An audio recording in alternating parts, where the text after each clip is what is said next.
हरे कृष्णा, राधे राधे। दोस्तों, स्वागत है आपको हमारी वीडियो में। आज हम बात करेंगे देवशयनी एकादशी की। हम कथा पढ़ेंगे। आज हम आपको देवशयनी एकादशी की कथा सुनाएंगे। तो चलिए स्टार्ट करते हैं देवशयनी की कथा। इसको सुनने मात्र से हमारे सारे पाप नष्ट हो जाते हैं। तो चलिए शुरू करते हैं। धर्मराज युधिष्ठिर बोले, हे केशव, आषाढ़ शुक्ल एकादशी का क्या नाम है और उसमें किस देवता की पूजन किया जाता है तथा इसकी विधि क्या है, सो विस्तार पूर्वक कहिए। श्री कृष्ण कहने लगे, हे युधिष्ठिर, एक समय नारद जी ने ब्रह्मा जी से यही प्रश्न किया था। तब ब्रह्मा जी ने उत्तर दिया, हे नारद, ये एकादशी पदा नाम से विख्यात है। इस एकादशी का व्रत करने से समस्त पाप नष्ट हो जाते हैं। जो व्यक्ति इस एकादशी के व्रत को नहीं करते वे नरकगामी होते हैं और इस व्रत के करने वाले से भगवान विष्णु प्रसन्न होते हैं। अब मैं तुमको इसकी पौराणिक कथा कहता हूँ, ध्यानपूर्वक सुनो। सतयुग में सूर्यवंश में मंदता नाम का एक चक्रवर्ती राजा था। वह सत्यवादी और महान प्रतापी था। वह अपनी प्रजा का पुत्रवत पालन किया करता था। उसके राज्य में कभी अकाल नहीं पड़ता था। एक समय उस राजा के राज्य में 3 वर्ष तक वर्षा नहीं होने के कारण अकाल पड़ गया। प्रजा अन्न की कमी के कारण अत्यंत दुखी हो गई। एक दिन प्रजा राजा के पास जाकर प्रार्थना करने लगी, हे राजन, समस्त विश्व की सृष्टि का कारण वर्षा है। वर्षा के अभाव के राज्य में अकाल पड़ गया है और अकाल से प्रजा मर रही है। इसलिए हे राजन, कोई ऐसा उपाय करिए उससे प्रजा का कष्ट दूर हो।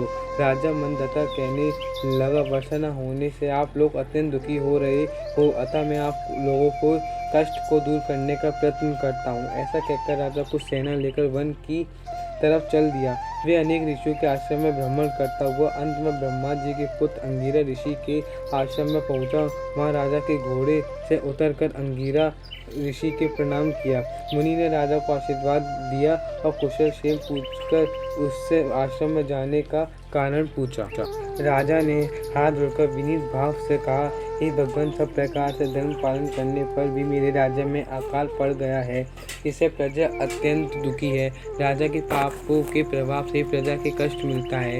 ऐसा शास्त्रों में लिखा है।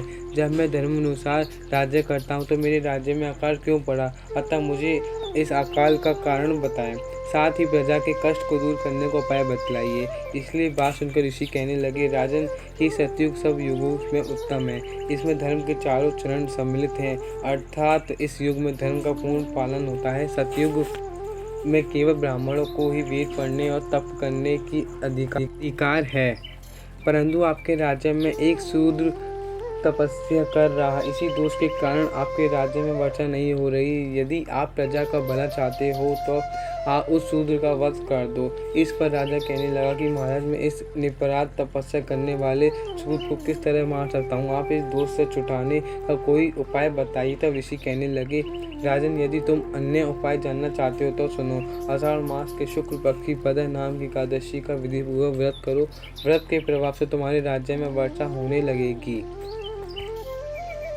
और प्रजा सुख पाएगी, क्योंकि इस एकादशी का व्रत सब सिद्धियों को देने वाला है तथा समस्त उपद्रवों को नष्ट करने वाला है। इस एकादशी का व्रत तुम प्रजा, सेवक तथा मंत्रियों सहित करो। मुनि के इस वचन को सुनकर राजा अपने नगर को वापस आया और उसने विधि पूर्वक पदा एकादशी का व्रत किया।